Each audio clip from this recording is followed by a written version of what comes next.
Hello વિદ્યાર્થી મિત્રો, કેમ છો? દરેકે દરેકને એડવાન્સમાં હેપી રક્ષાબંધન. એક્ઝામ્પલ આપણને અહીંયા આપ્યો છે મસ્ત મજાનો.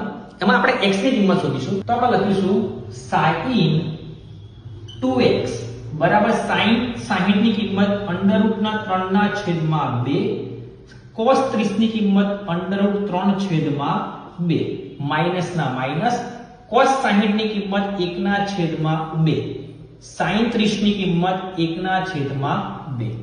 હવે √3 ગુણ્યા √3 3 થશે, 2 દૂની 4 માઈનસ ની જગ્યા પર માઈનસ, 1 ગુણ્યા 1 એટલે 1, 2 દૂની 4. અહીંયા બંનેનો છેદ સરખો છે એટલે છેદમાં મૂકીશું 4. 3 માંથી 1 જશે તો રહેશે 2. 2 દૂની 4 માટે 1/2x બરાબર 1/2. અહીંયા વિધેય તરીકે sin છે એટલે sin કેટલા અંશની કિંમત 1/2 થશે? તો કે sin 2x બરાબર sin 30 અંશની કિંમત 1/2 થશે. બંને બાજુથી sin these two કેન્સલ તો 2x બરાબર 30. તો x બરાબર 30 આ બે આવશે છેદમાં.